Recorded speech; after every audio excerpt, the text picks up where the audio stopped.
Hey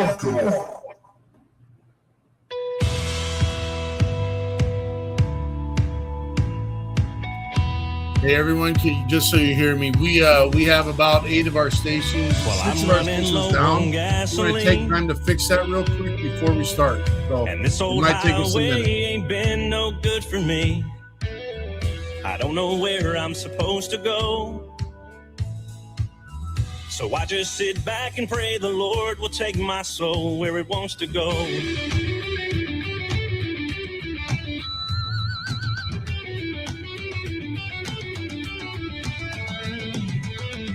1,000 miles between me and the nearest town. I set sail to find myself, and that ship is going down. And this hot asphalt is like the cold depths of the sea. And once you get lost, there's only one place it can lead, and that's a first class ticket to a lonely grave where the sins of my past are calling my name. And I'll have to answer every damn one. I'll walk the line between heaven and hell. The path after that only God can tell.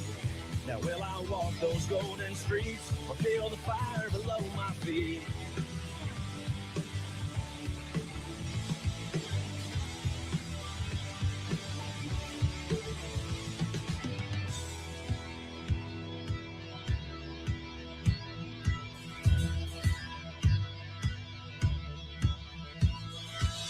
There was nowhere left to run or hide when the choices I had made came and ruined my whole life. I had to fight like hell to make my way back up. I'm still near the bottom, but all the pain has made me tough. I missed a first class ticket to a lonely grave where the sins of my past are calling my name, and I'll have to answer to every damn one.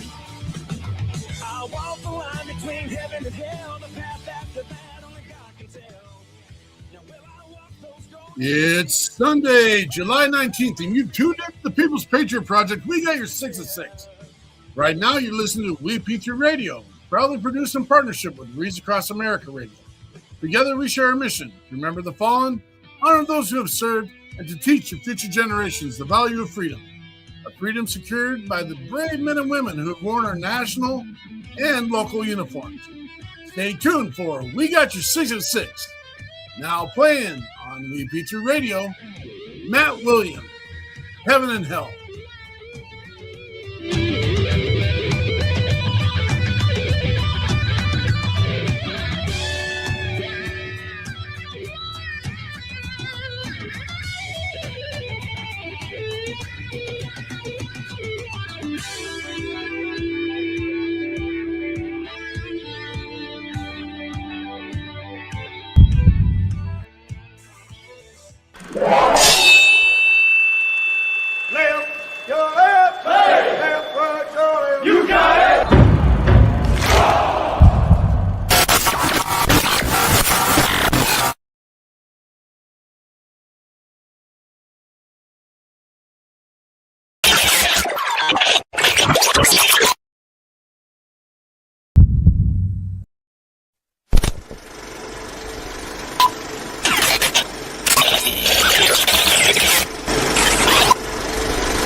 Trucker. Doctors, roll out.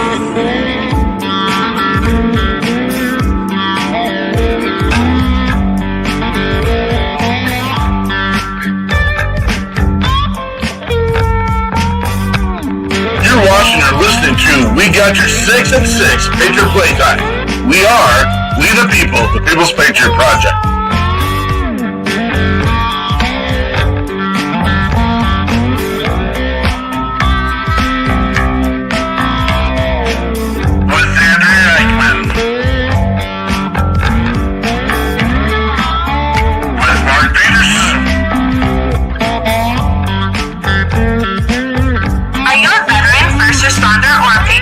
For a place to put your skill set, your thoughts, and ideas, or want to help continue the mission, you have come to the right place. We are the People's Patriot Project, and we are the shock and awe when it comes to meeting the needs of our veterans and first responders. We are dealing with a new enemy in today's world where the wounds are not always seen. We want you to be a part of this mission in saving lives and making a difference. Welcome to We Got Your 6 at 6 Patriot Playtime. Here's the WeP3 team bringing you today's best heroes hits in the boots on the ground organizations that are saving lives. And as always, Patriot Pride.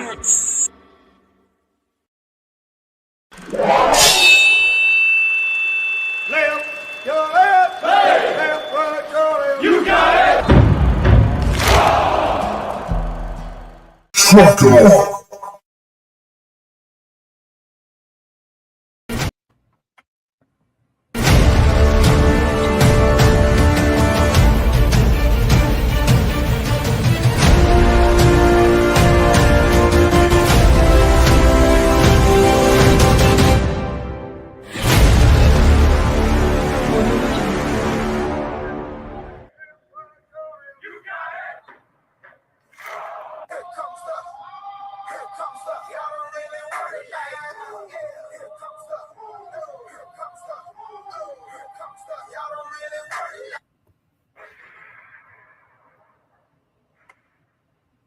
Hey, welcome to our show. We got your 6 at 6. This is the People's Patriot Project every Sunday night. I'm Andrea, and I'm here with Mark and Frank, and we are here to bring you our weekly show. Tonight, we have some very cool guests. We have got Rich LaMonica. He's here to share his own mission and his podcast with us. It's the Misfit Nation. And we have a new guest, a music guest. He'll be here tonight to share some musical encounters that he's had, the passions that he has. We will have Sam Saxton Music on deck with us tonight. So stick around. It's going to be an awesome show. I would like to throw out a couple of our sponsors quick before we get going. And look at here. Here's the Godfather, Mr. Derek Iozio. Good to see you, Derek. I'm right here to talk about Catch 22 Peer Support, one of our sponsors for our newsletter, our station, all the good stuff. Thank you, Derek and the Iozio team. Gosh, you guys are awesome. Get a hold of him, follow the link. Whatever you need, his group is there for you. So let's make use of that peer support. Catch 22 peer support. Next up, we've got Bobby and Peggy Krutzinger. I just saw they had a new ad out today. They are Operation Texas Strong down there in Weatherford, Texas. They collect RVs that have been used and lovingly donated, and they take and put homeless veterans in those RVs with much love and care. They've got now a campground opening. They've got a campground store. You can fill up your new camper home if you need things.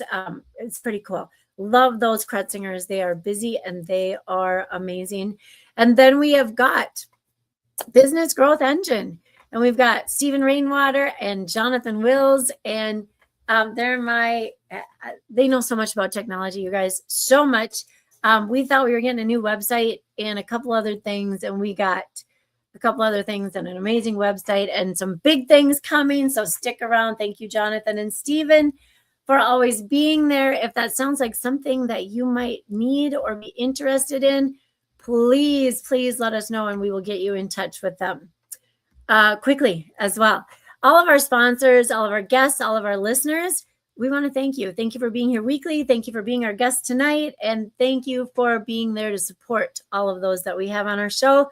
Before we dive into this week's show, I'd like you to take a moment to join us for this amazing version of the Star Spangled Banner with Dave Bray, USA.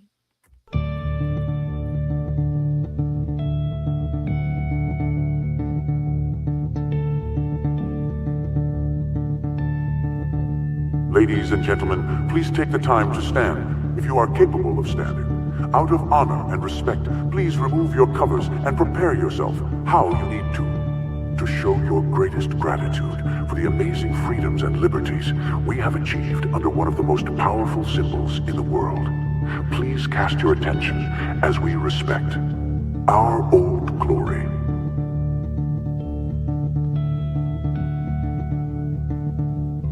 Oh, say, can you see by the dawn's early light what so proudly we hailed at the twilight's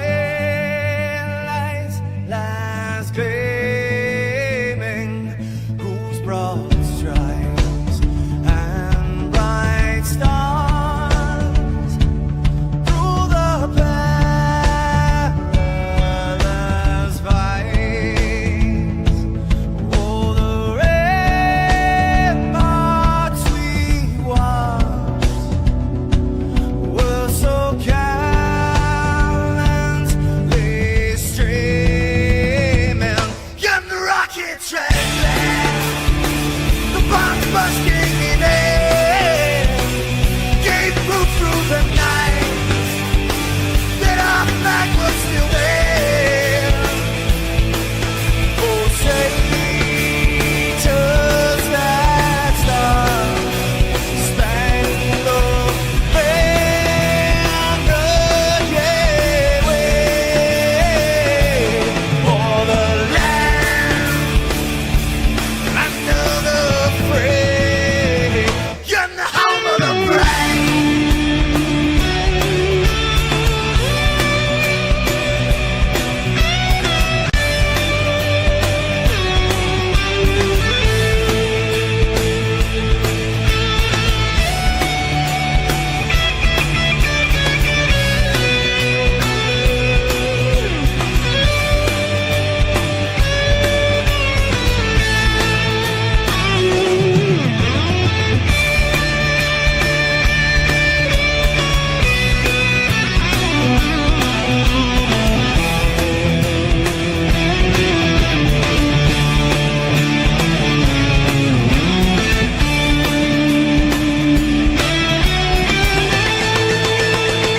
Because we are the brave. Yes, we are the brave. We'll fight you in the name of the brave. We are the US of A. For those unaware, that flag is still there. It's our future to save. This land of the brave, the US of A. Oh, say, does that star-spangled banner yet wave for the land of the free, and the home of the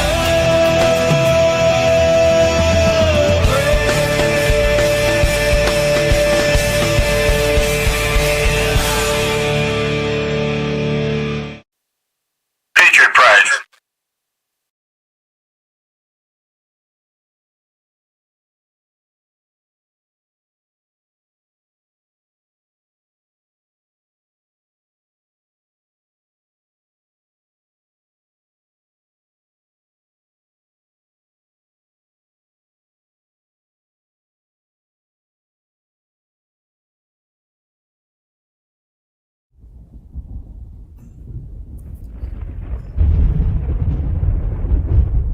It is Sunday, July 19th, and we are here for We Got Your 6 at 6.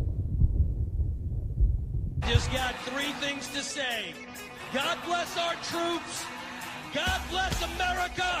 And gentlemen, start your engine. Let's go.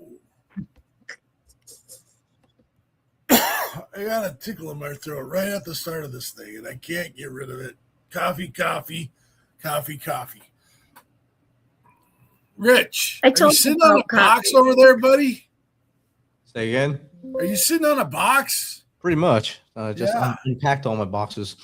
Y'all squatted down over there. Yeah, it's a work in progress right now. I love it. Rich is coming in hot. He'll tell us what's going on. But you're here for We Got Your 6 at 6. We come here every Sunday at 1800 Central Standard Time, and we have an amazing show for you tonight, folks. We've got Sam Saxton, a new musician to us, but probably the first ever in the history. 316, no, that's too many. 314 episodes, and he's the first one ever to be fishing while we're doing our show. Nice. I love it. It's good. And then we got Rich LaMonica here with Misfit Nation.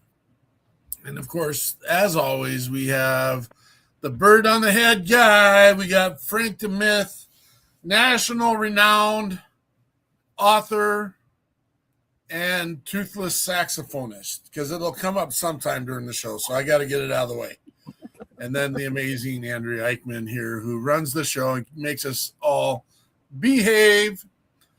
Before we get started, folks, I do have to have everyone go to work. We have a mission, and our mission is to bring them all back, all the way home. That's our mission. And sometimes I think we get comfortable. Sometimes I think we get complacent. And sometimes I think we say, well, that's someone else's job.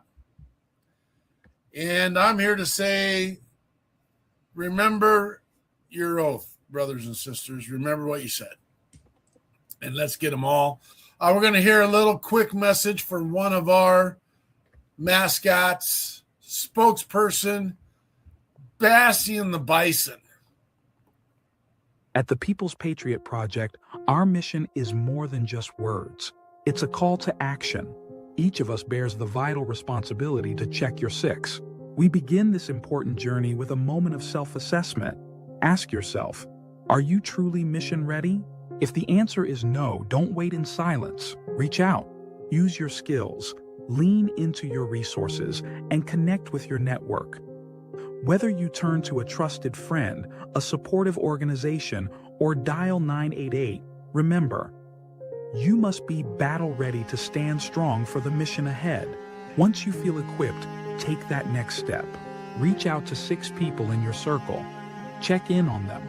No agenda, no judgment, just genuine connection. This is how we build strength, shield one another, and serve our communities with pride. Together, we reaffirm our commitment. We got this. Patriot Pride. I like how Bastian smiles there at the end, because we got this, man. But here's the deal, folks. The reason why we put this little thing together, check your 6.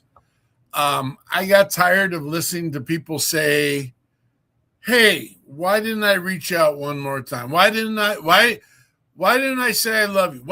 Or the one that, I'll be honest with you, this kind of grabs my goat, and it actually kind of spirals me a little bit. Why didn't they reach out to me? Well, because they had something to get done, folks. That's why. And you weren't there probably when you needed to be at another time.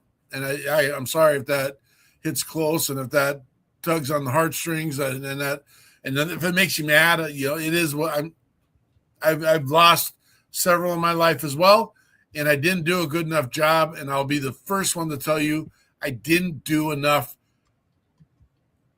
I've got 2 that I know of that I could have.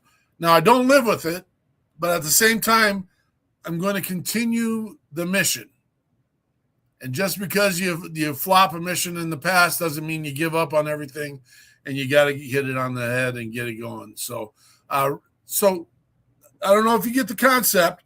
You're going to grab your device, And you're going to put in there, hey, just thinking about you. Adam Berg, goodness. Hey, I'm just thinking about you. You're going to get one, Adam. Here it's come. It's going to fly your way. Just thinking about, check your 6. What's up, dog? What's up, dog? I don't know. What's up, dog?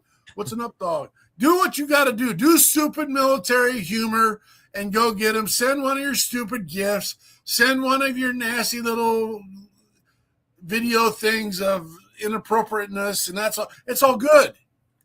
Do that. Do it. Sorry, not sorry. I am going to challenge you to do one that was tough. One that's tough. Everyone's got this. It's going to go through your mind once I say this. We all have a relationship that got sideways for some stupid reason. It might have been a bad joke at the wrong time. I'm not asking you to reach out to ex-boyfriends, girlfriends, and wives and husbands and stuff. But you got that one relationship, unless you were like a Dear Jody thing. Don't do that one either. But if you effed up at some point or you neglected a relationship and it just fell off and it's like you don't think, reach out. And it's a tough thing to do. Reach out. That's what we got. Check your 6. Rich LaMonica, you're not a stranger to us, but not everyone may know who you and Misfit Nation is. Tell us about your service. Tell us about your mission, brother. Thanks. It's glad to finally be on your show and on this side of the microphone with you guys. It's awesome to be here in lovely Leesville, Louisiana now. My first full day here. Just moved here for my job. It's a wonderful thing when the world throws curveballs at you. You were just talking about reaching out to you and reaching out to your friends and those you haven't talked to in a while.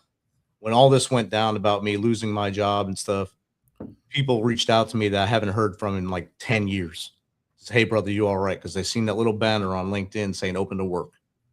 They said, are you all right, brother? And the text chain opened again. So it does work. It lifts you up when you're feeling down. So just remember, just always reach out to those people. Those 3 people whose names are in your wallet that you always want to reach out to, but you always say, they don't have time. Reach out to them every night. Just do what we're telling you to do on all our platforms so we can have you here tomorrow. But back to this mission here. I started the Misfit Nation in 2020, 21-ish. Right after I finished Georgetown University, I had about 8 hours a week left with nothing to do, and I didn't know what to do with my hands. So I started just researching things to do. I found podcasting. I said, how hard could it be? Joe Rogan does it. He's a comedian. I can do this. I didn't realize how much money he had behind him and how much of a staff he had behind him to help him out. But that's something you learn with the power curve. And right after I jump off here tonight, I'll be recording my 675th episode. And it's gonna be a great episode with a Navy veteran, Mr. Whiskey. He's going to talk about comedy and how that helped him get through his life and such like that. But before all that, I served in the Army for 22 years. I started out at Fort Stewart, Georgia, where I met my wife there, and she stayed with me the whole time through the Army and now, even when I do crazy things like move to Leesville. And she just flew home today back to Tennessee to be with our dogs and our granddaughter and our daughter and everyone up there. So I'm geo-batching here, but she's the strength of everything. After 22 years, 4 deployments, she is the rock of the family. I'm just a dude that brings comedy relief every once in a while and I guess chaos. I bring the organized chaos to the family. It's great to have an outreach like this so we can share our stories and be able to laugh at ourselves and laugh at each other and show that we are humans and that we do have problems too. We don't just preach to help others. Sometimes we're the ones that need that pat on the back and kick in the butt to go forward. I love it. Look at that serious guy right there. He's a serious guy. I wouldn't want to see him in an alley. Yeah. Not that alley either. Not a dark alley. I mean, that one we can probably get away with, but that's not a dark alley for sure. And I see that you got a heart out here. We got to get you rolling. And we can manage this. We got this. You good over there? I'm good. All right. We got let's see if we can make it through one full segment here. All right. Sam Saxton. Yo. Serving America. Tell us what you're doing, brother. I am a vocalist for United States Air Force Band of the West down here in San Antonio, Texas, and loving every minute of it. We do travel quite a bit, but that's part of the gig, and that's what we all signed up for. Joined the Air Force at 39. So I guess you could say I had a midlife crisis and joined the Air Force, but I wouldn't have it any other way. Except for the fact that most people my age are now retiring out of the Air Force that stayed in for 20 years because they joined early. But other than that, I get to sing for my country, and that's two of my dreams that have come true now, is being able, one, to serve, and two, being able to sing on stages in front of thousands of people. So it's a God's gift, and I love every minute of it. Well, we love having you here, Sam. We got to ask the why, though. You got in, why? That's just it. About 5 years ago, I learned about this. I didn't even know growing up that you could sing for the Air Force. I had no idea that was even an option, or for any branch of the military for that matter. And about 5 years ago, I was a music pastor, deacon. The list is a mile long of the things that I was doing at that point, but owned my own business at that point. And but these two people came through our church. One of our pianists asked if her son and daughter-in-law could sing for special music. I'm like, yeah, absolutely. As long as they can sing, carry a tune, and I trusted her, and I was like, they sang, and I was blown away. I was like, these people are professional musicians, and they at least do this as a hobby quite often.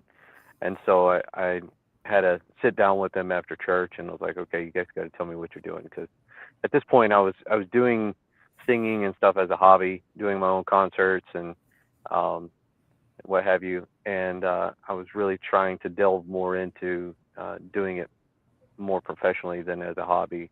And they're like, yeah, he was a trombone player for the Air Force band and the AFCENT band, and she's a vocalist. I'm like, no, what is your real job?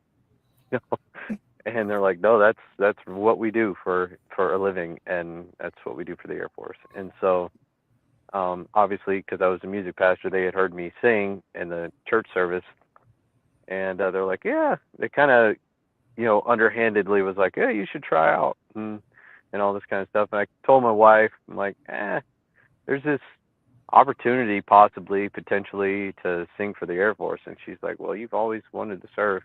I actually grew up in south of Bossier City, Louisiana, which is right by Barksdale Air Force Base. And when I was a kid, we would go to the Goodwill next to the Air Force Base, and we would buy they were BDUs at that point.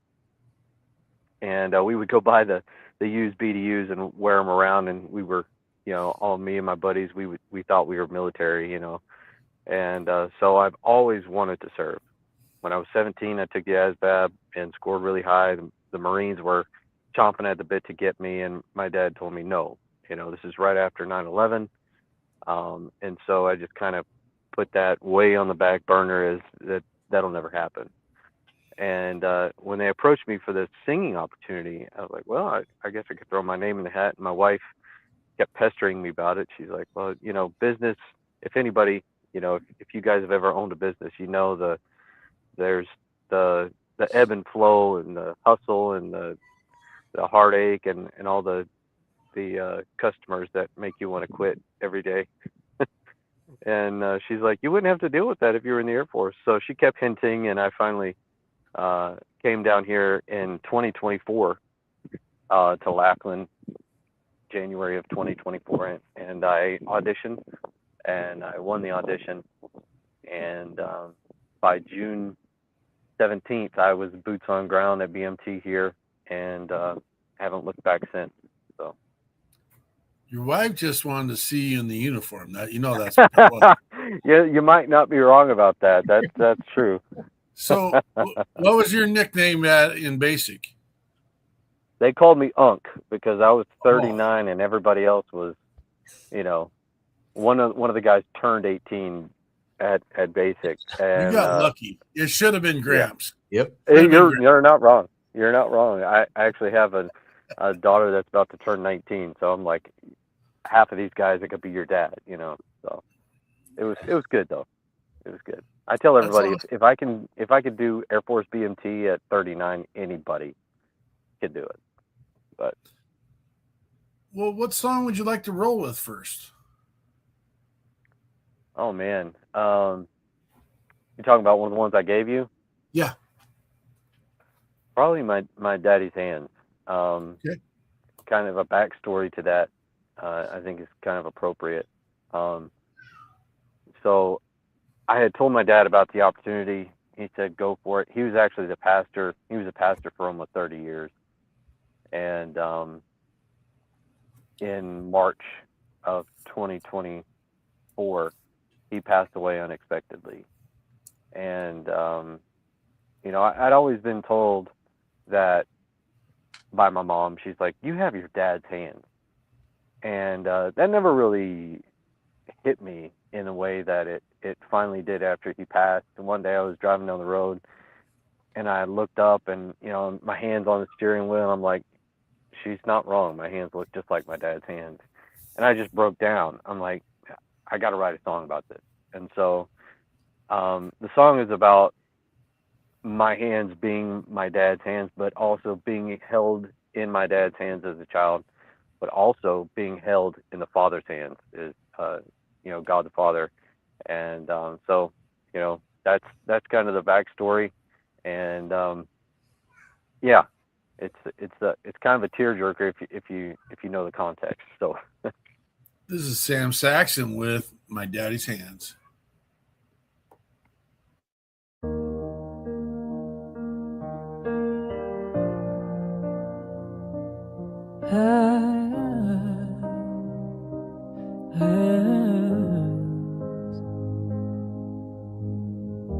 I see your hands when I grip the wheel, scarred rough edges, steady hold. You make me laugh with every joke, the songs you never wrote. And when it mattered, your stern words carried weight and pushed me through.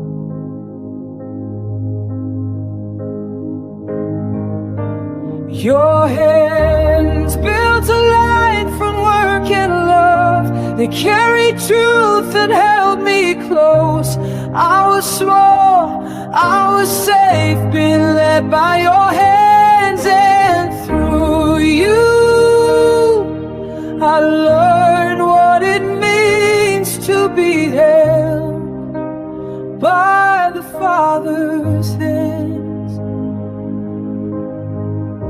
Your hand showed me how to stand tall, how to work hard and be strong. They taught me how to love and be a man, a dad and a husband. And even now when I'm unsure, I can see your hand still guiding mine.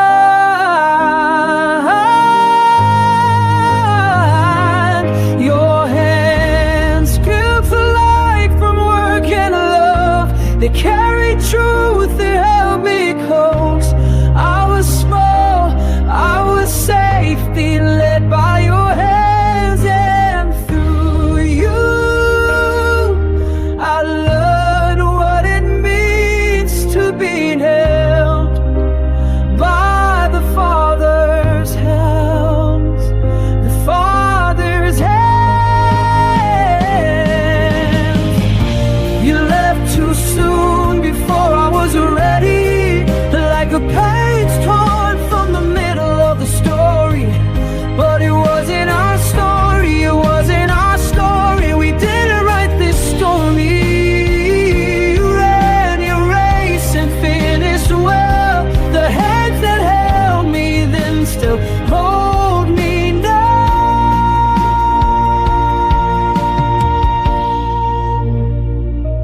Your hands gone from this world, but not from me. I see them in the way I work, the way I love, when I hold my family close. I can see the legacy in my daddy's hands, reminding me that I'm still held in the Father's hand. Yours built a life from work and love. They carried truth and held me close. I was small, I was safe, being led by your hands. And through you, oh, because of you, I learned what it means to be held by the Father's hands, by the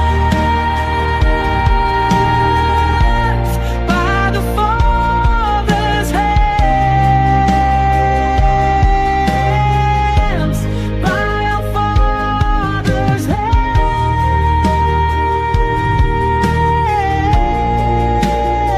hands. And through you, all because of you, I learned what it means to be held by the Father's hands, by our Father's hands. And through you, all because of you, I learned what it means to be held by the Father's hands, by our Father's hands, by our Father's hands.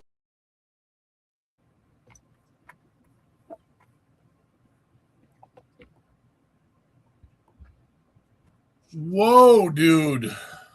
Sam Saxton, My Daddy's Hands. You have a very young sound. Thank you. I think. No, honest, I would, if I hadn't seen you, I would have thought you were probably much younger. And I think that's a good thing. Yeah, I appreciate that. Yeah. I got a question for you. Yeah.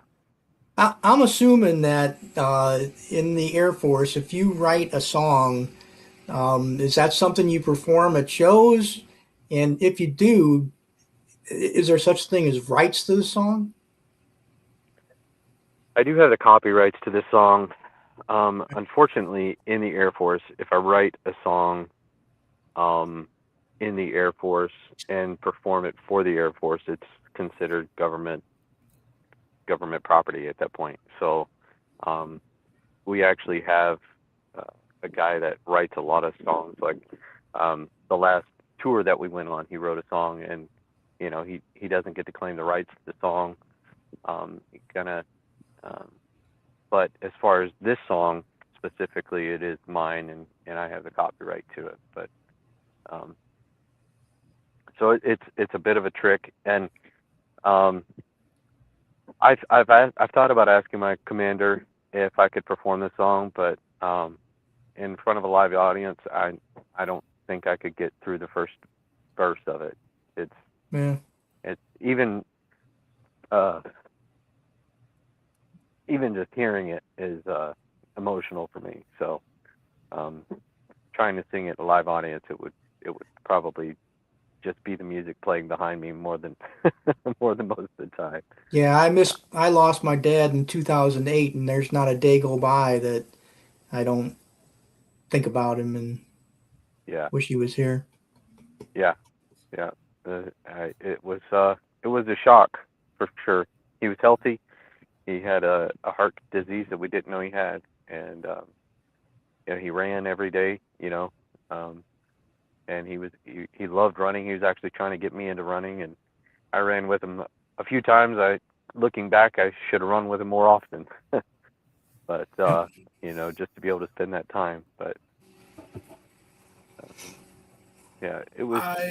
Appreciate your transparency and just sharing the whole story with us, Sam. And the song was beautiful, and that's a great piece of work. And I think a lot of people need to. I think they take for granted the relationship they have with their father on a number of levels. Their personal father.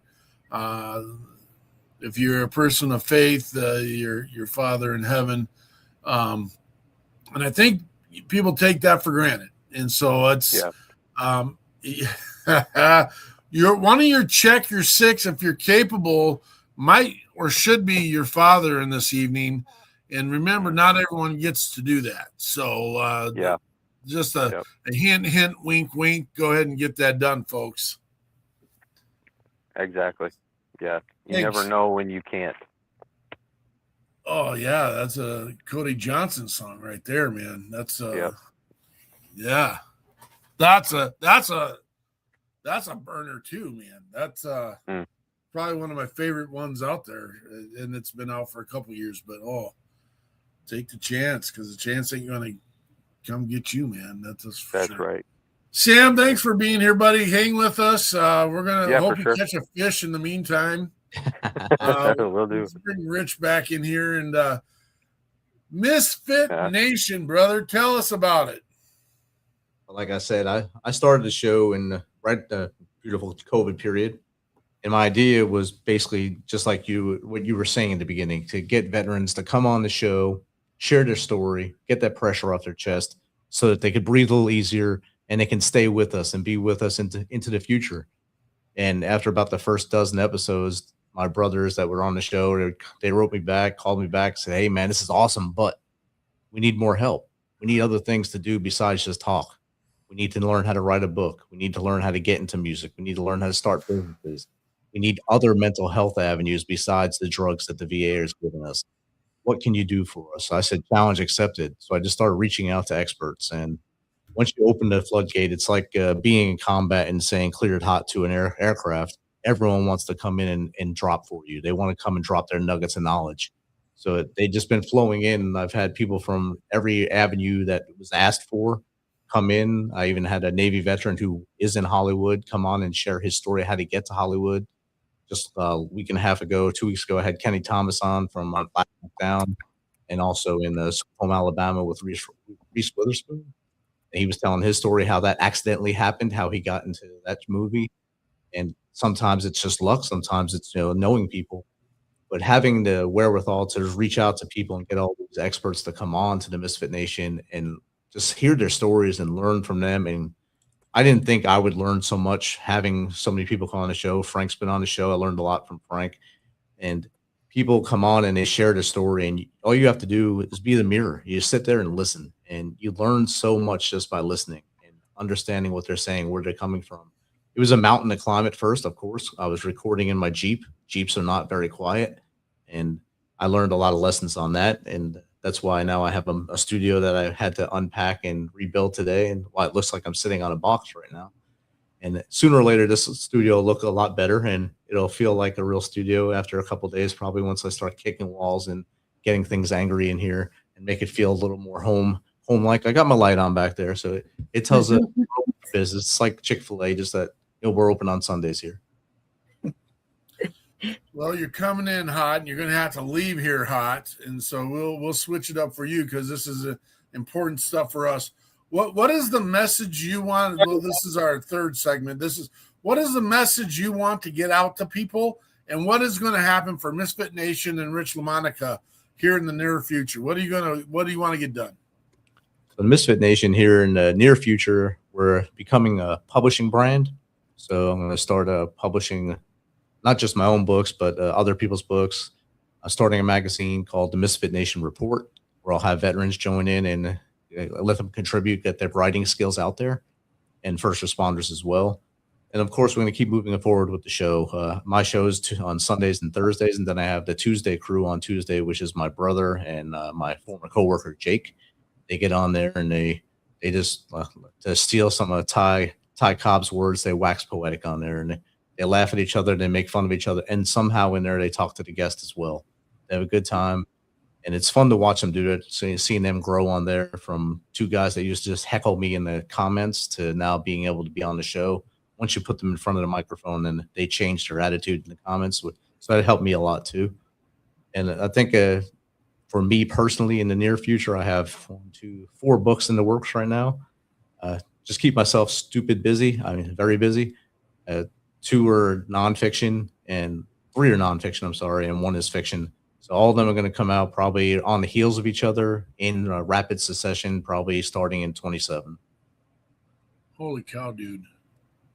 Well, I don't get why all these veterans, service members, and first responders got to put more on their plate. It's like going, I don't know if you guys have been to a Cons or a Mongolian barbecue where you use the frozen meat to make your bowl bigger on the side, and that's you fill that thing up, and I just feel like that's what all of us people are doing who are trying to make a difference, and it's constantly a buffet of rotation and just seeing what we can do to fix.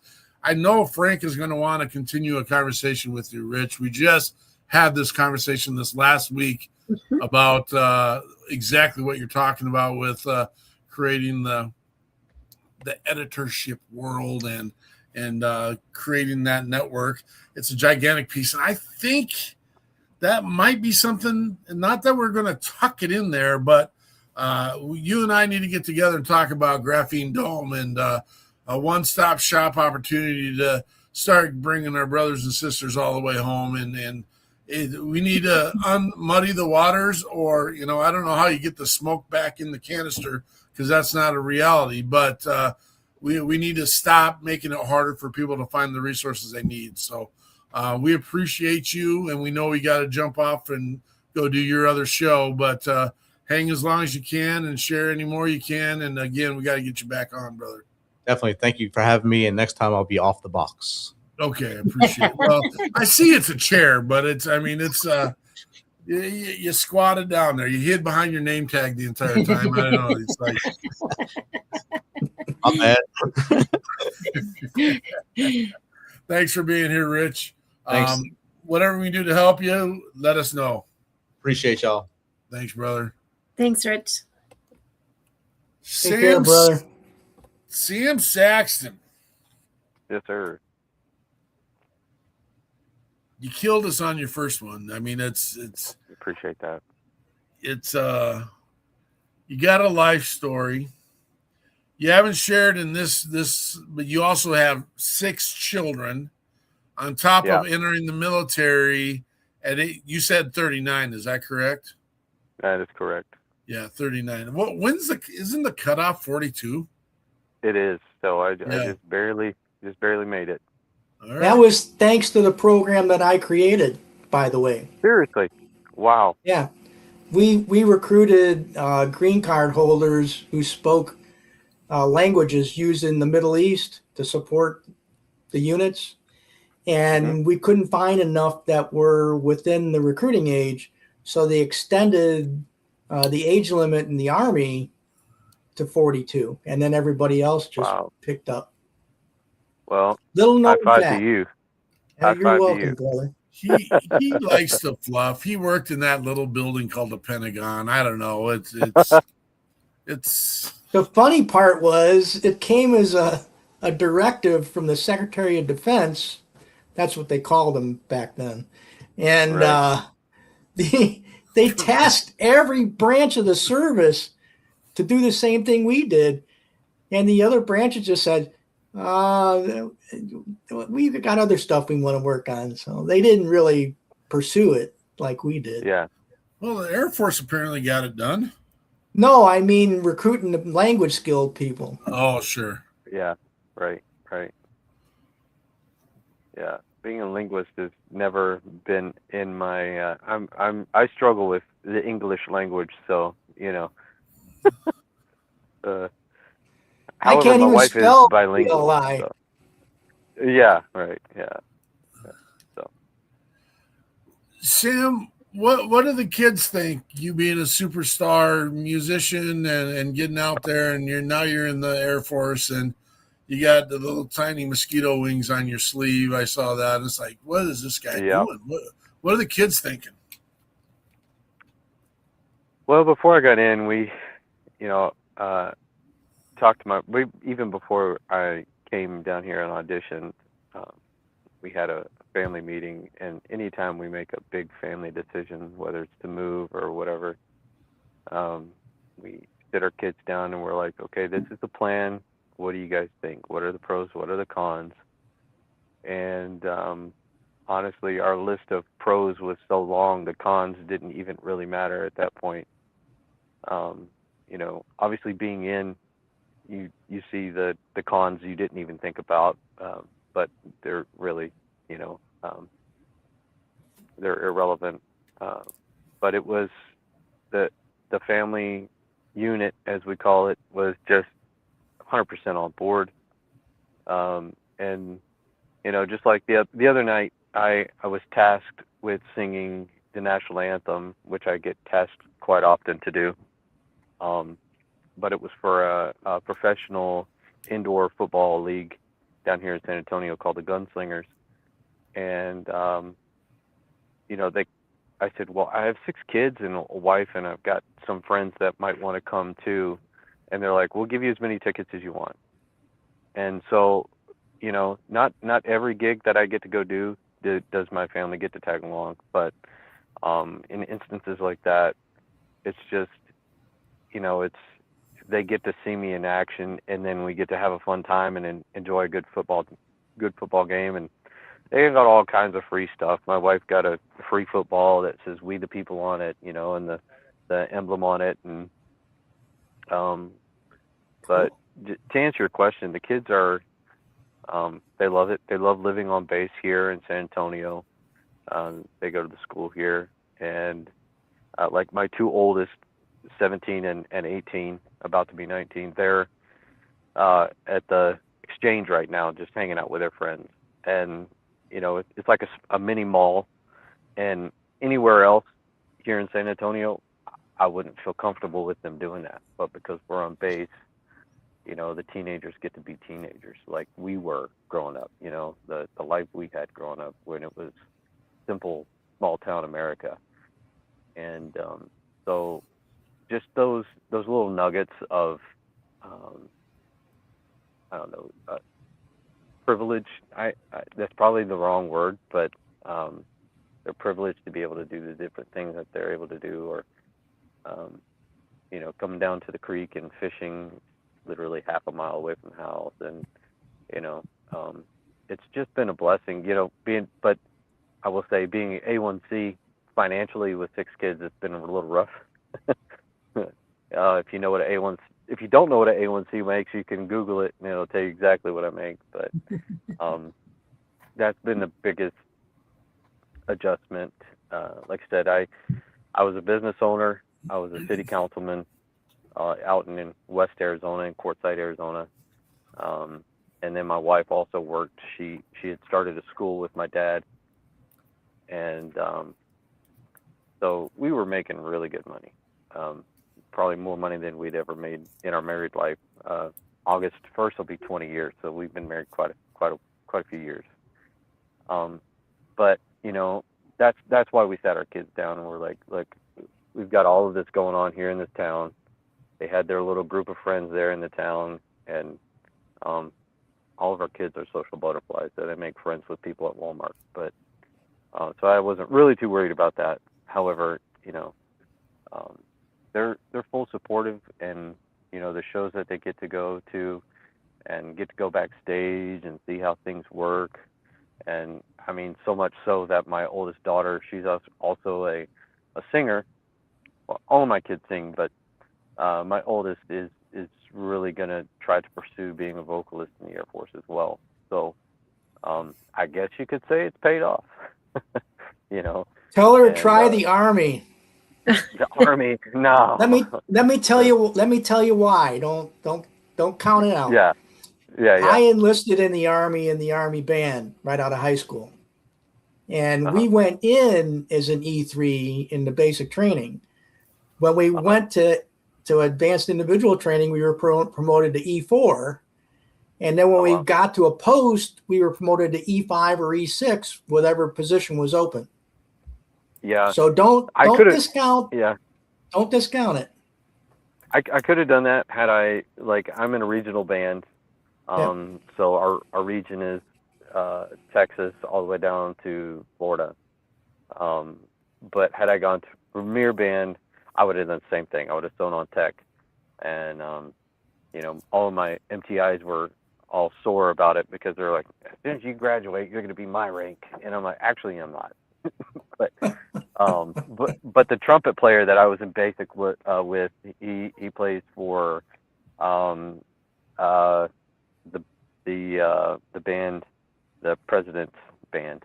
So yeah. I don't remember the name of it, but he's outstanding. But the crazy thing too is people don't understand. It's like it's kind of a misnomer. Like, oh well, I spent 15 years in the Air Force and now I'm a tech sergeant. Well, what you don't understand is most musicians in the Air Force or whatever branch they're in, they've been hacking away at their bachelor's, their undergrad, and some of them masters, and some of them doctorates in the instrument that they play. So like they proved their salt, I guess, outside of the armed services, and now that they're in it, in my humble opinion, as a A1C, I think everybody should go on tech sergeant, but.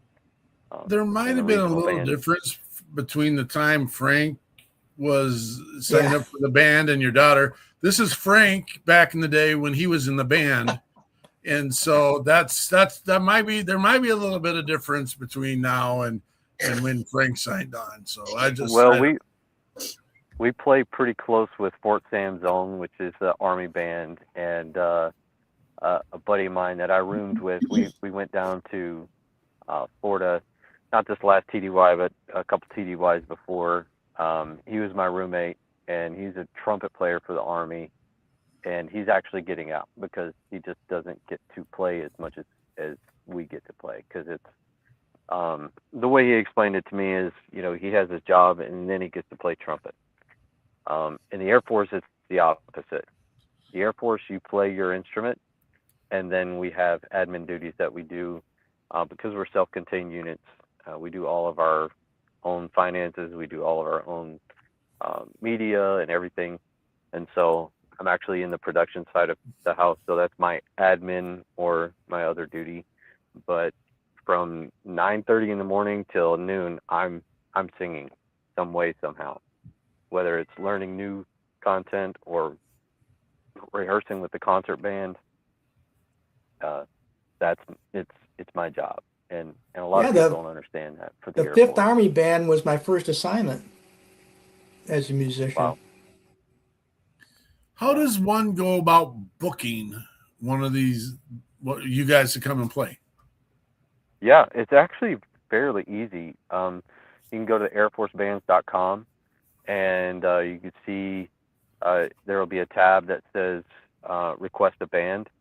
And so wherever you are, you kind of have to do a little bit of research to figure out what regional band is in your area, and then you would request that regional band. So if you're in Texas, Louisiana, Georgia, Mississippi, Florida, Alabama, you would request the Band of the West. If you're up north, you would request a different band, like the Heartland Band or whatever. But does it help to know someone in the band? Yeah, because yes and no.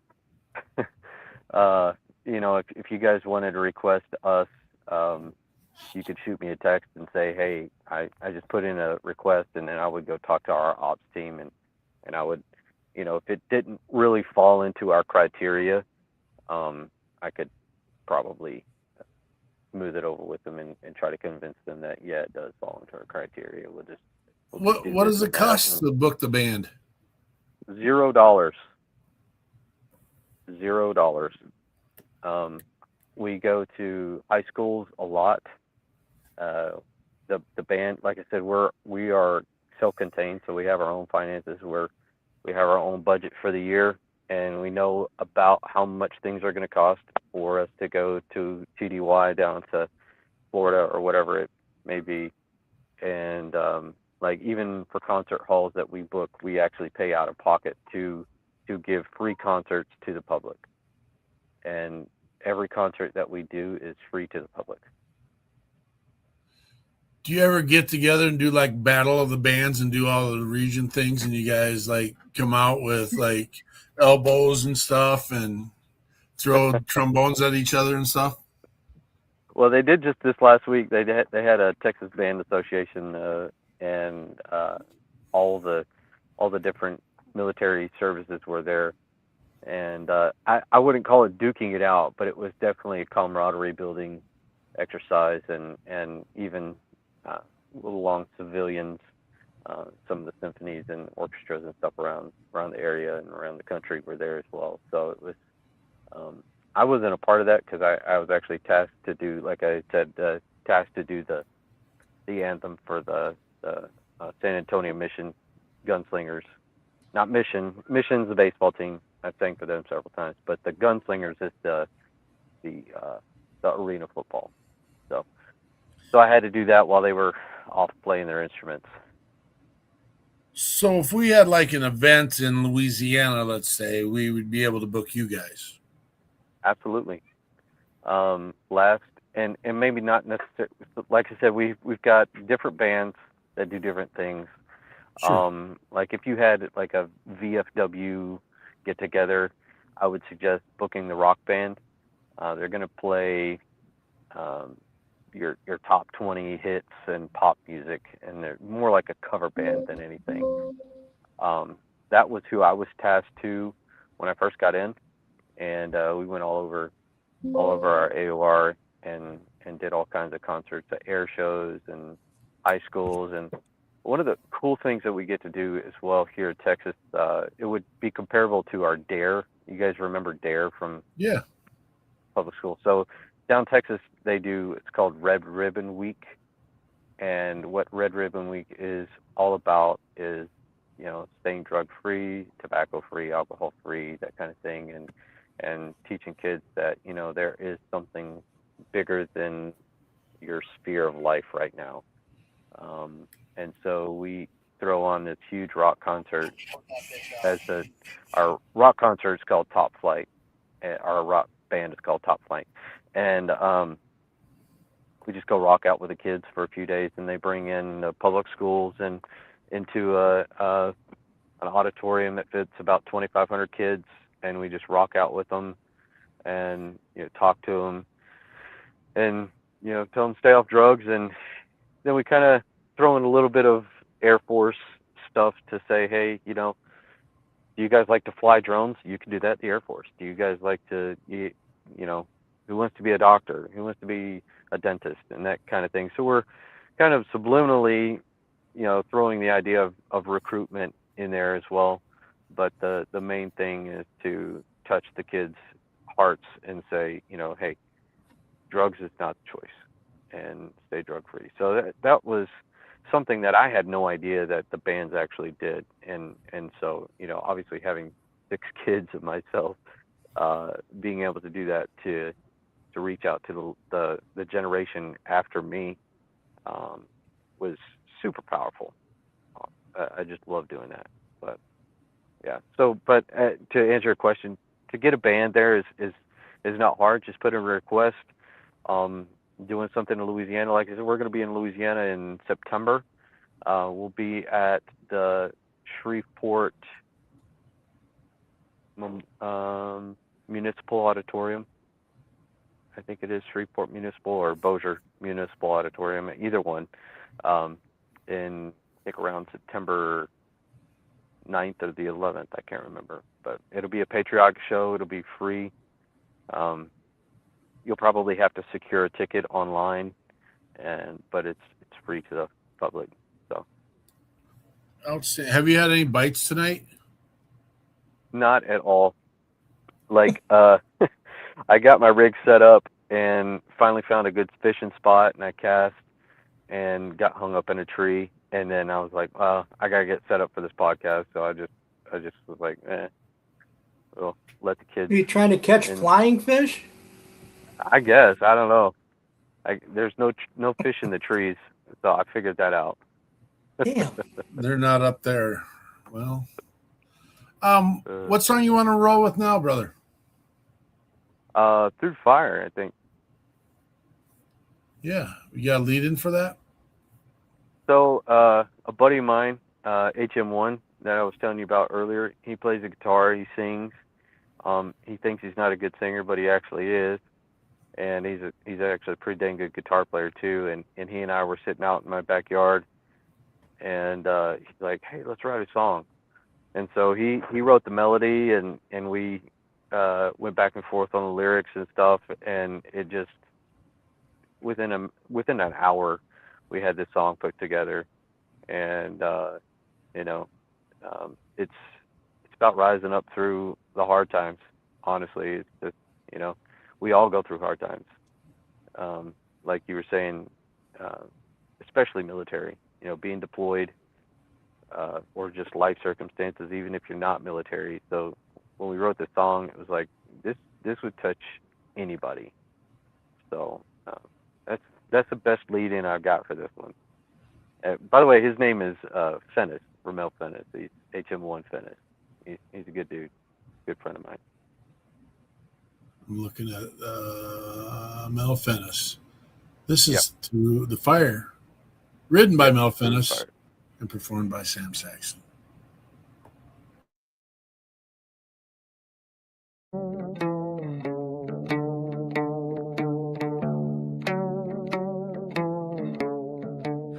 I walk through fire with a broken name, carry the weight of 1,000 chains.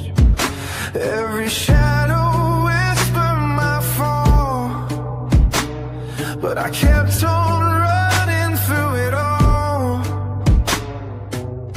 Dust in my lungs, sky turning gray. Faith was a word that slipped away, but deep in the silence I heard a sound, like thunder rising from the ground, and every sky began to sing of the strength buried underneath.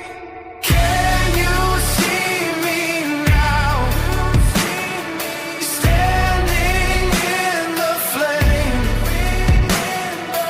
All the ghosts behind me, calling out my name. I will rise again,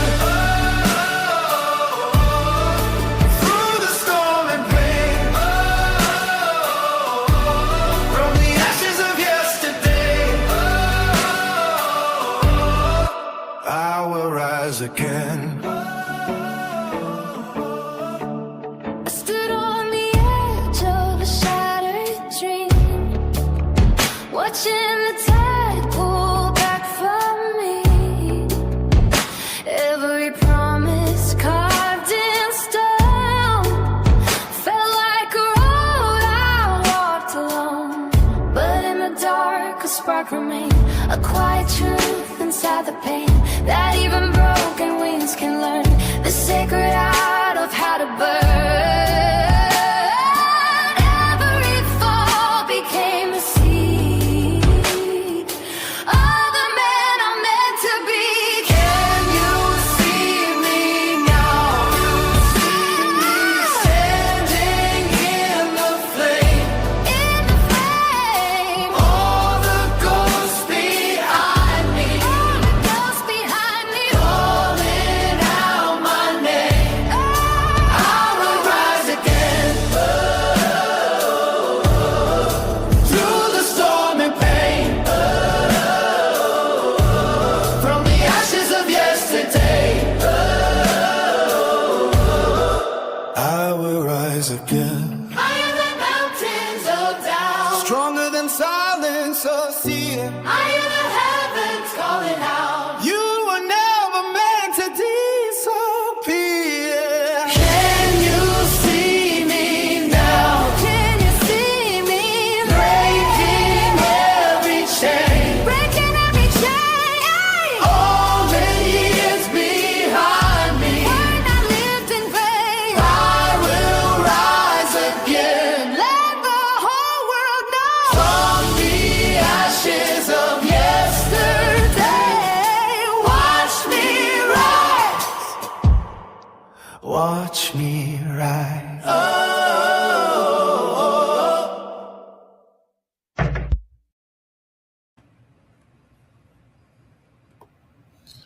That is Sam Saxton, Through the Fire. That was amazing. Thank you. Thank you. That was my oldest on there as well. I forgot to plug her in there. Plug it now, dog. Plug it. Yeah. What a voice. Her name is Erwin. Yeah, she's fantastic. As I said, she's trying to follow in my footsteps as a vocalist for the Air Force, and I think she's got a pretty good shot at it. So. Hey, did you guys have to go to the School of Music in Virginia? No. Like I tell everybody that I meet that asks me, what is my musical background, is I'm an old country boy who likes to sing, grew up in church. Well, and I wasn't sure if the vocalist training. was there or not. That's why I asked.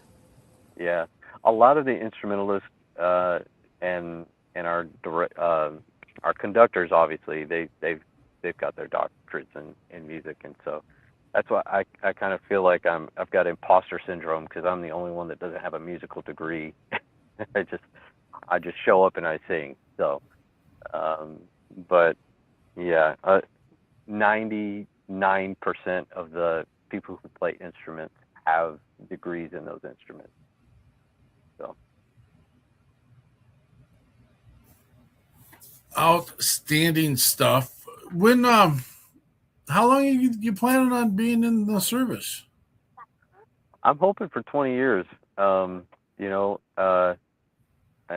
actually recently thought about, because our band, many people don't realize it, but our band is connected to public affairs, and we're kind of an outreach arm of them, whether it's through recruiting or whatever, reaching out to the public. And so I really have thought hard and long about commissioning into public affairs.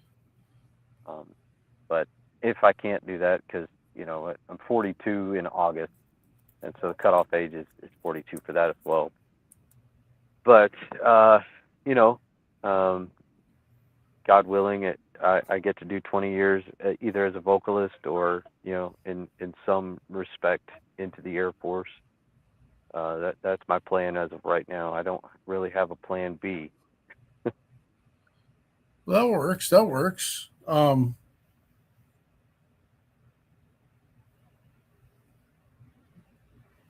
So 20 years, that's going to put you at 59. What is there a plan after the fact? I mean, is there, like you said, there's no plan B, but you're going to perform till the cows come home? Yeah. Yeah.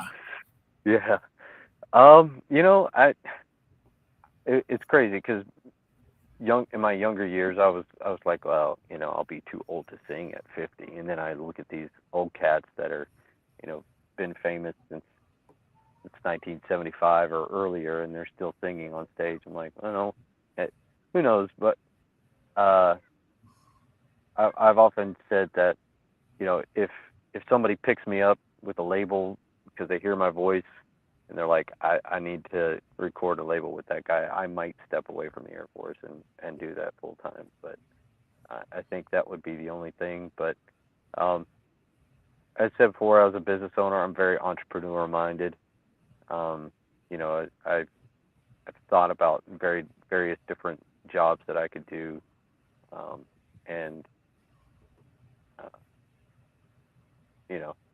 I don't even know. I do like to write, as you could tell. I like to write songs. I really never really tried my hand at it until just recently. I mean, I wrote songs in high school and stuff like that, but that was trash. Not something you would want to record. But my passions are music, and I've thought about writing a book. Just about my life story, and if somebody wants to read it and pay me $1 for it, then that would be cool. But I have a lot that I have yet to, a lot in my life story that I have yet to open up about, and I'm very cautious of doing that. But it might be something that I would do in a book, or maybe on a podcast. Who would you say is your musical influence? Oh, that's easy and multi-faced. So I grew up very religious. My parents were very, very strict on music. However, I was able to listen to records of Bing Crosby and Frank Sinatra. And so they kind of got me into the crooner style. And then in the early 2000s, I don't know if you guys know who Josh Groban is. Yeah. Yeah, so Josh Groban and Andrea Bocelli are my two all-time, I would say, influence favorites. I sound a lot like Josh Groban when I'm singing more of that style of song.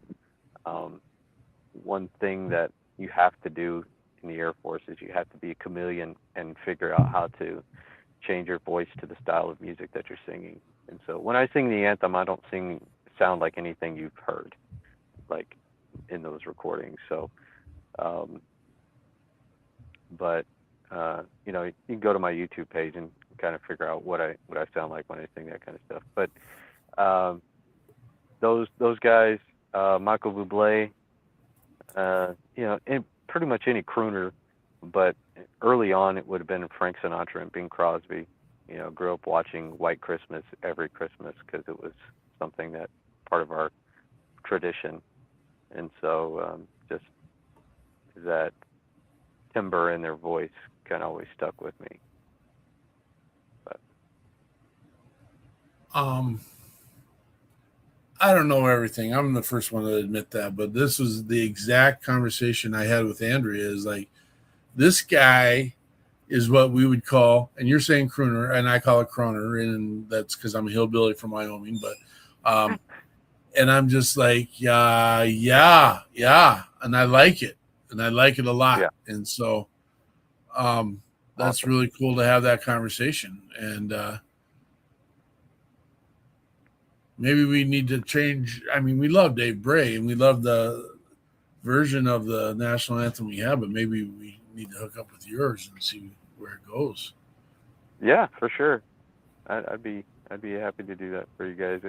You know, the way I sing it outside of the Air Force and the way I sing it for the Air Force are way too different. But his rendition was very artistic for sure. What so like I was in the artillery, and in the artillery, of course, you always do the dumb jokes on the youngest, or maybe not the so youngest people in your section or unit and stuff. So, I mean, we're going to do a test on the exhaust on, you know, the Humvee, and you take them out, they go get a garbage bag and get the exhaust. There's no test. Or high-angled primers. Go get a high-angle primer for this next round. Or do you have any lanyard grease? You got to have some lanyard grease to grease up those lanyards. Which one did you get caught in, brother? Who got you, and what'd they get you on? Honestly, that's funny because, like, being, you know, I assumed that being a part of the military would be absolutely that, like a fraternity. And honestly, I don't know if Frank can attest to this, but, you know, but he was in the Army. And they're a little bit more of the rebel type. But as far as the Air Force bands go now, back in the day, they were pretty unhinged. And I've heard some stories of things they would do. But there's so many, and we call it deox now, but there's so many things that you have to cross your T's just right and dot your I's just right, and or how my dad used to say it, cross your I's and dot your T's. You know, you kind of have to be on the up and up, and there's no what I would call, well, I wouldn't necessarily call it hazing, but you know, the new proby kind of action doesn't really happen much. Not in this unit anyway. I can only speak from, you know, 2 years of experience of being in the band. Sure. But yeah, there's not been my supervisor, hey, go find this, and you know that such thing doesn't exist. They're very don't get very me above started. reproach. Yeah. Well, and it's probably not good for him to send Gramps to go do the dumb joke and stuff. I mean, you're walking. You should probably be wearing a bird on your collar, and you got your skeeter wings. But it's so no, you're getting left out of the party, brother. Sorry to tell you. I feel like it sometimes too. Like, and I'm actually going to jump in my vehicle and charge my phone because I'm at 15%. And that's not going to carry us to the finish line. But so I've actually talked to my wife about this a couple of times. Like, this is not what I expected. Not that it's a bad thing, but I expected more of that. What you're referring to, the again, the probie, the new guy, go find something that doesn't exist, fighting for, or what did we call it back in the day? The hunting for, what were they? Can't remember what they're called. Snipe hunt. Yes. Snipe hunt. Yeah. Okay. I went on one of those growing up. I will say that. Growing up in the country, it was definitely all about that. But not so much in the Air Force.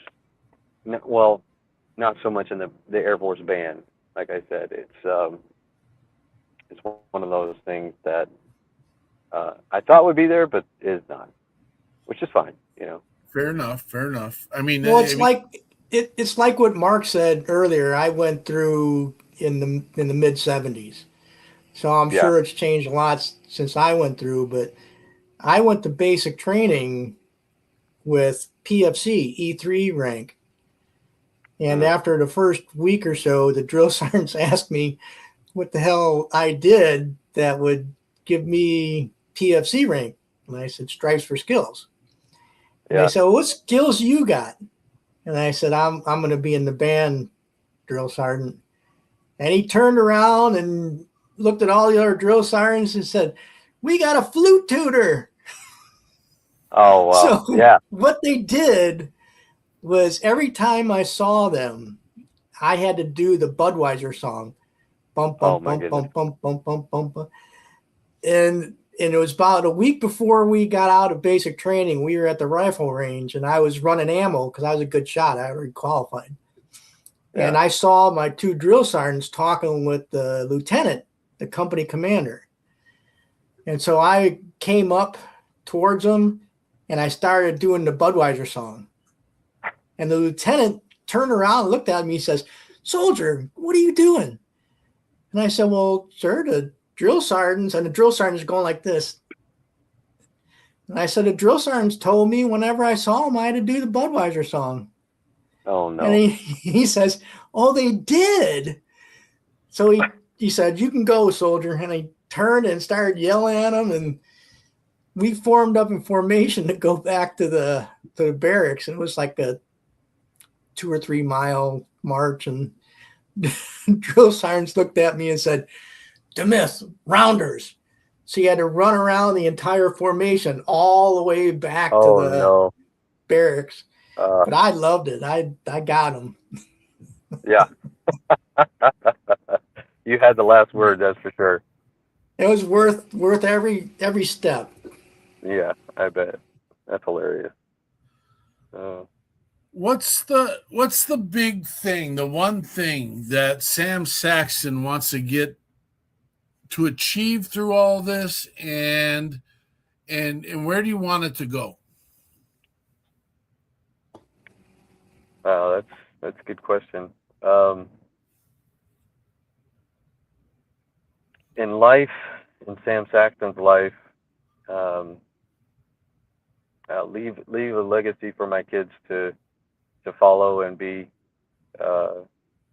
proud of, like my dad left for me.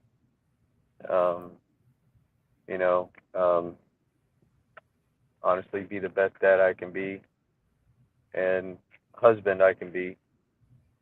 And as far as the Air Force is concerned,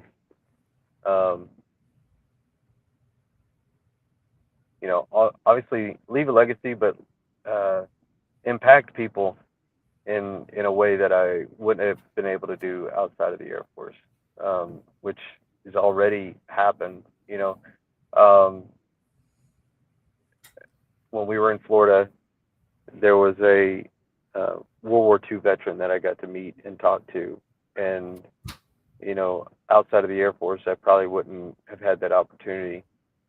And just hearing the stories of his life made me think, what am I doing? What am I doing to change generations or to fight for our freedoms?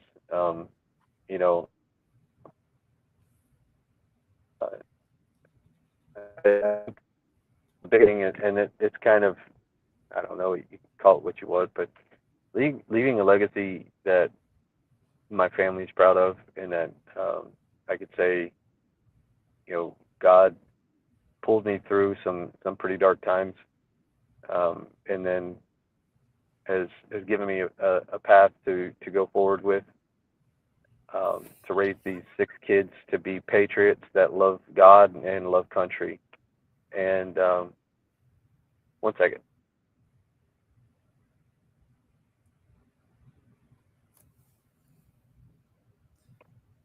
Sorry, I got kids fighting over snacks.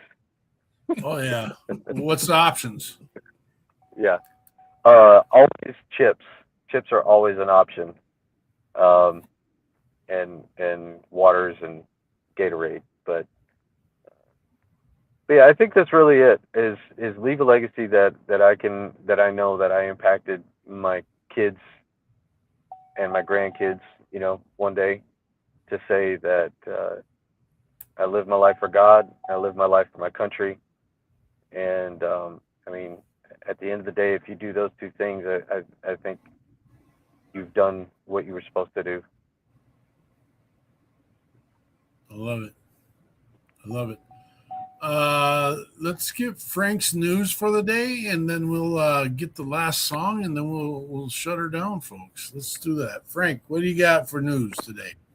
Well, let's see what kind of good news stories we got today. All right. Let's start out with this one, because it's the first one. So we talked a couple episodes ago about the VA starting to examine psychedelic therapy. And it turns out that they're still moving forward with it, and they're working with the HHS to increase the use of therapy with psychedelics for PTSD and military-related mental health issues. So this is a big win for a lot of our veterans with PTSD who wanted to try, because all the things that they were getting were not helping, and people were saying that how great it was to be in a state where they could use psychedelic treatments to deal with their issues. And so they're finally moving forward, and it said an estimated 4.8 million American veterans have used psychedelic drugs, according to a study released last month by RAND. And RAND is a very reputable organization that does a lot of studies and analysis, so it's probably very accurate. And so they're moving forward with this, and they're going to make it available, and hopefully it goes a long way toward helping our folks and lowering that risk of 22 that we work with and we don't want anymore. So let's move on to the next one. This one is a big thing for veterans that are looking for placement.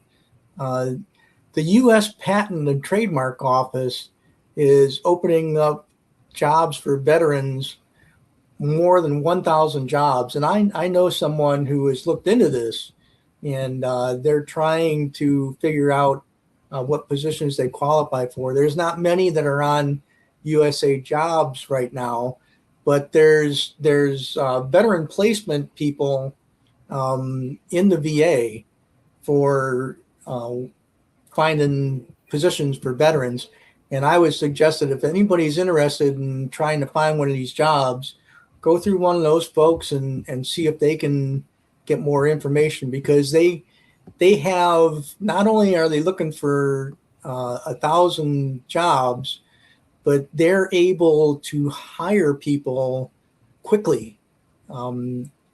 They have an authority that they can do expedited hiring. So if anybody's interested, the article gives very little information about contact, but I would look into that and contact someone in the VA, because it came through the VA, so they should have a handle on how to find more information. The last story, there's an organization that does veteran outdoor challenges, and they're inviting veterans to get outside and do things, especially in the summer when the weather is a little bit better, as long as you're not in one of those states where you're choking down smoke from the fires in Canada, darn it. But they're moving forward, and they're trying to get more people to sign up.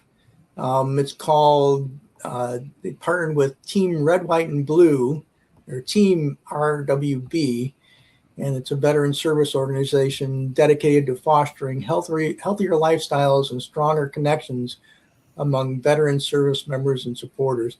They do a wide variety of things. They do walks, they do hikes, running, cycling, paddling, and adaptive recreation events. So if anybody wants to try that out, you can look up their website. And they also have an app, and it's the Team RWB's Veteran Outdoor Challenge. Or you can download the Team RWB app, and it'll walk you through a bunch of stuff. But that's always a good thing when we try to do more physical stuff outside. And going to a gym's great, but the outdoors is just that much better, be out in nature. And our last story, we can't believe that this really happened. And this is a real doozy. Evidently, there was a museum, and they wanted to honor a late artist. So of all the stuff you could think of, you'd never think of this. These folks smothered peanut butter all over a floor, and they said there was enough peanut butter to make 15,000 sandwiches. Now, when I was growing up, if we knew there was a museum that had 800 pounds of peanut butter spread across the floor, every one of the kids I know would show up with a loaf of bread, and they wouldn't be able to stop us. That peanut butter would be gone. But it's just crazy. I mean, but it wasn't in the States. It's in Rotterdam, Netherlands. So you probably wouldn't want to go to a foreign country and eat their peanut butter floor. It'd be easy to find, because they go by and ask everybody a question, and someone who couldn't speak because they had peanut butter stuck to the roof of their mouth would automatically be detained. That's our great stories for today. Oh, Franklin. Where's Andrea? Well, she's right there. Hold on. Oh, like apparently Frank's just going to bring her in. It's good. I'm right here. I swear, every week between 6 and 7, my computer freezes right up, and there I am. Don't do that 6-7 thing. Oh, gosh. Here we go. 6-7. Oh, sorry. There will be something new, Frank. Another month and a half. Yeah, it'll be 7-8. 9. We're talking about kids. Sam, are you in a safe place to talk? Oh yeah, we're good. What's the last song you got here, brother? I can't remember which one I sent you. All right, let me do the quick view. It's Always You? Okay, so as I said before, my wife and I, we've been married 20 years, and I wrote this song for her last year for our anniversary, and you know, she's definitely been the one that pushed me towards everything good in my life. When it came to big choices like joining the Air Force, and when I was a city councilman, you know, I was like, is this something I should do? She's like, well, you know, I think you were born to lead. And so I ran for city council, and I won city council, and it's just, you know, it's just repeat after repeat, and then putting up with my craziness. And you know, I really don't even have to say for the guys, but wives put up with a lot when us men are grouchy or whatever, going through hard times. And then they stick by our side. You know, it's just, so I tell her all the time, it's always been you that's pulled me through the tough times. Obviously my faith in God, but you know, having that person by your side that, you know, you can count on no matter what.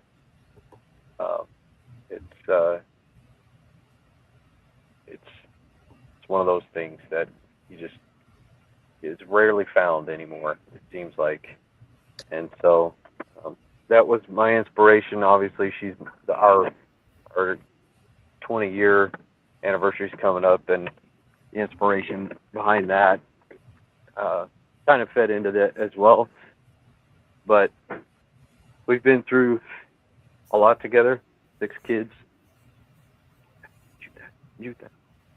6 kids. Even before we got into the military, sorry, I'm charging my phone right now with a real charger. The car charger was just not meeting it. It was just, it just kept going down. Anyway. Yeah, so 19 years, been together since I was 23, she was 19, and when you have 6 kids with somebody and you move a bunch and you build a life together, it's like you have to have that rock by your side, and so that's my lead into this next song, and this song is dedicated to my wife. And it's a little more punk rock because that's her style. But yeah, so that's my lead into this one. All right. This is Sam Saxton with It's Always You.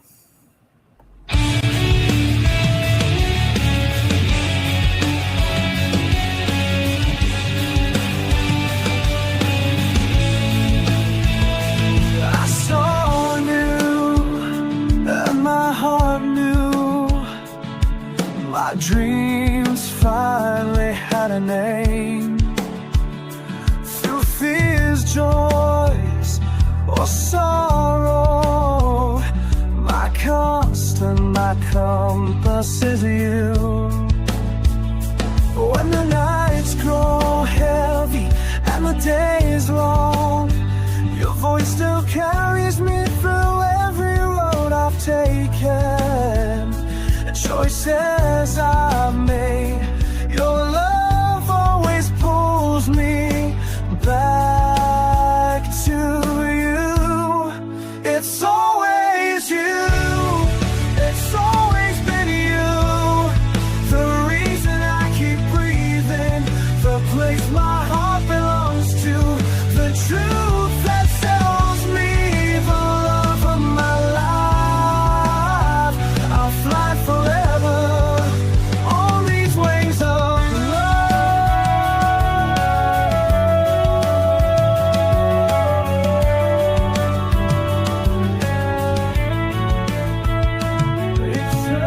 eternity isn't long enough to love you. It was forever when I said I do. And if the stars fade and the sky choose us 1,000 times again. It's always you. It's always been you. The reason I keep breathing. The place my heart belongs to. The truth that settles me. The love of my life.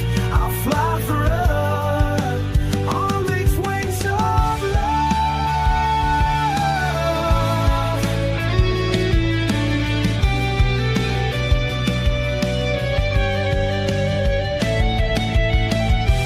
every scar tells a story we've survived.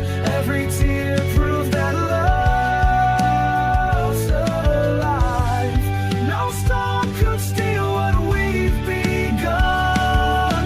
You and I are stronger as one.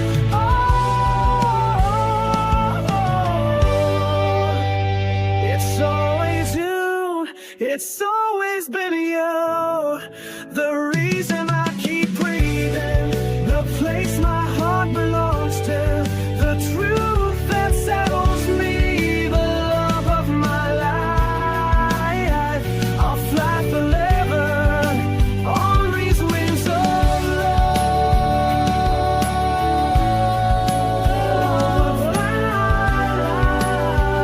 Life is you. It's always been you. It's always been you. That is Sam Saxton. It's always you. Dude, you got it, man. You did it. You got it. Thank you, brother. The picture of you and your wife when you go off screen, I mean, you all kicked your coverage there. I don't know how you did that one, but you did good there too. And Yeah, then no just doubt. the family unit doing its things. Yeah, I mean, I hate the narrative that you don't get to hear that as much as I'd like to hear it. That's just the reality. And so Yeah. you're doing something right, brother, and it's appreciated. Watching, hearing, and listening to your words and the stories you tell. And there's a place for that. People need to hear it. I appreciate that. I appreciate being brought on the show and being able to share my little bit of my story, and hopefully it's an inspiration for another vocalist out there that's second guessing themselves. And I've actually had several people reach out to me on TikTok that are vocalists, and they're like, joined at 39. That means I still have some time to think about it. And the armed service is not for everyone. But if it's something you've ever thought about doing, and you can sing or play an instrument for that matter, as Frank can attest, it's being in the music, being able to serve your country, and at the end of a show, when you know that you've poured your heart and soul into something, and you see the patriotism, the people that are responding to the art that you've been a part of and helped create in a form of music, is just, there's nothing else like it. It really isn't. I could be on stage in front of 10,000 people singing my own songs, and that would be cool. But when you're able to stand alongside a veteran who is, World War II veteran, even a Vietnam veteran, I tell people all the time, there's never been an easier time to be in the military. The Vietnam veterans came home and they were spat on, or they were cursed at. And, I can't imagine trying to serve seeing my brothers die by my side and then coming home to that. And so, huge respect to the Vietnam veterans out there that are still plugging along and some of them have a chip on their shoulders, but not all of them, in my opinion, they all deserve to be able to have a chip on their shoulder, just because of the way they were received by their country, and the things that they had to do beyond the wire is just unthinkable. But then, even in our Desert Storm guys and Cold War, both of my grandfathers served in the Korean War, and but being able to pour that patriotism back over our country, and it almost seems like it is an easier time to be in the service, because I walk into the grocery store in my OCPs, and I'll have little kids throw up the salute, and but on the other side of it, it just seems like we need patriotism now more than ever. And you said don't get political, but that's not political. That's American, and I'll never apologize for being that. There's a gigantic misconception in what is political and what is patriotic, and that is a fight. I will tap that thing right on the nose anytime you give me the chance. And brother. It is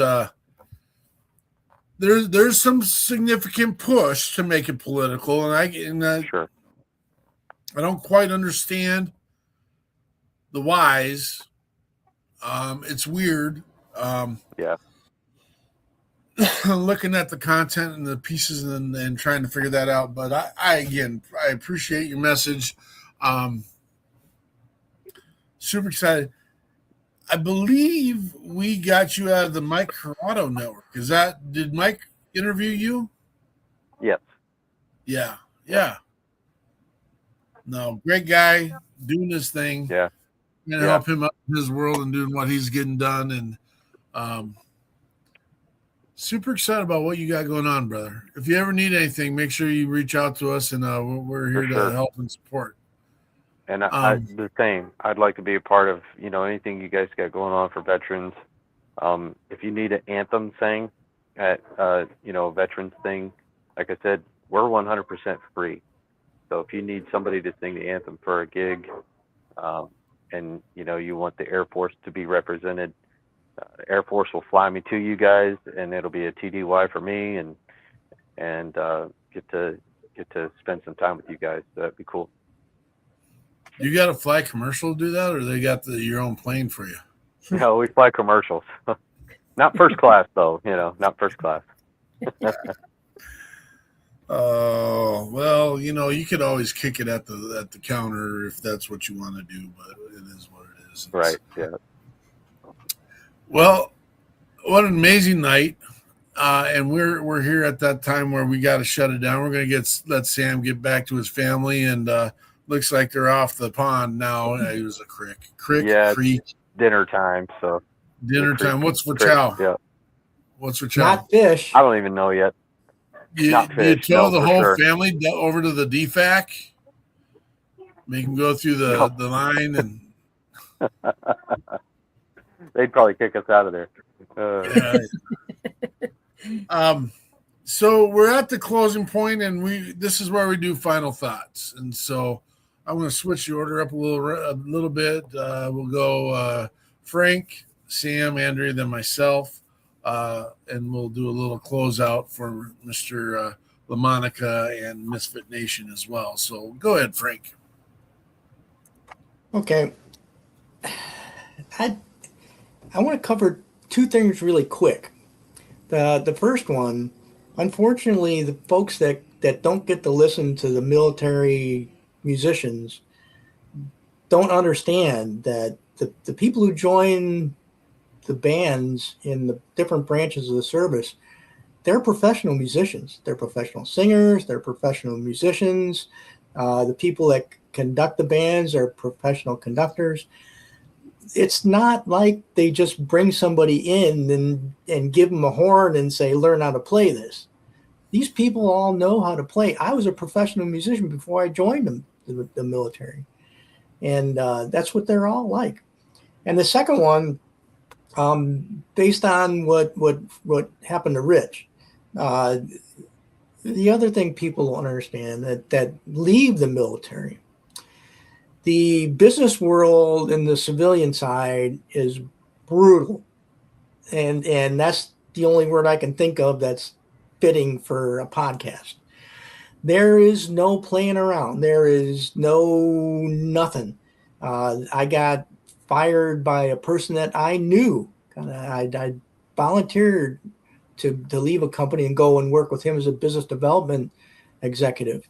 And he called me up one day and he said, "I'm sorry, I don't need you anymore." And I said, "Okay, well, when do I need to be gone?" He says, "Now, I don't need you anymore."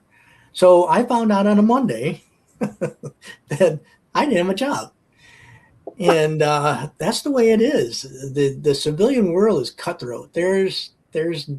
It's all about profit and loss, and it's not camaraderie like we experienced in the military. It's just not like that. And that's what they're built off of. And I just want to make sure that I get that word out, because there's a lot of folks that go through this, and it's not you. It's the system. It's the way they work. It's all about dollars, and that's what it is. That's why we tell everybody, reach out. If something's going on, talk to someone, and don't try to do everything by yourself. God bless you all. Thanks, Frank. Sam, final thoughts. Well, I would say on the Air Force side of the house that, if there's something that is scaring you about joining the military or serving your country in whatever shape or form, just jump, take the leap, and do it. Because if it's in your mind to do it, it's there for a reason. Like I said, I wanted to join when I was 17, 18, and didn't get to, and now almost 42 and been in it for 2 years, and I love every minute of it. There's basically any job you could do as a civilian, you could do it in the Air Force or any other branch for that matter. But you're not too old until you're too old. Like we said before, 42 is a cutoff. So, but as you'll talk to the recruiters, there's a waiver for everything. So but take the jump, serve your country. You won't hate it. You'll probably love it just like I do. On the civilian side of things, support your troops in whatever way you can. These people go out, and there's the birthdays that I've missed, holidays that I've missed, that we just never get back. And so not just the veterans, but the veterans are the active duty service members' families too. The guys might be behind the wire, or the gal might be behind the wire, but their family is still here, and they need support too. So that's what it's about, having each other's six, and that's the easiest definition of it is, take care of each other. Whether it's the person behind the wire that's on a TDY or a deployment, but don't forget about their family, especially the kids. And, they sacrifice too.